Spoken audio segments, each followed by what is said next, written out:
এই জায়গায় চলতে দেওয়া যাবে না। এই চেতনার লোক আমার দেশে আছে না নাই? আসতে বলবেন না, আছে না নাই? আছে। তাহলে এই লোকগুলোকে আপনি কি বলবেন?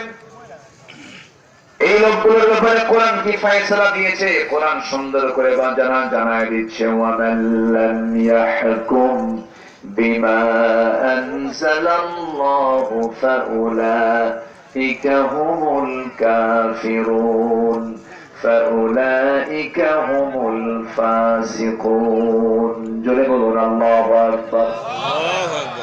আল্লাহ দাওয়াত জীবন বিধান অনুযায়ী যারা বিচার কার্য ফয়সালা করবে না তারাই ফাসিক, তারাই জালিম, তারাই কাফের। এই ফতোয়া দিয়েছেন যিনি, তিনি আমার কে? এটা আমার ফতোয়া? কার ফতোয়া?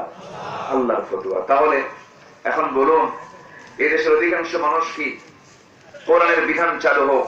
অধিকাংশ মানুষ কি চায়? হ্যাঁ, একটা পরিসংখ্যান আছে, আমি একটু বলি।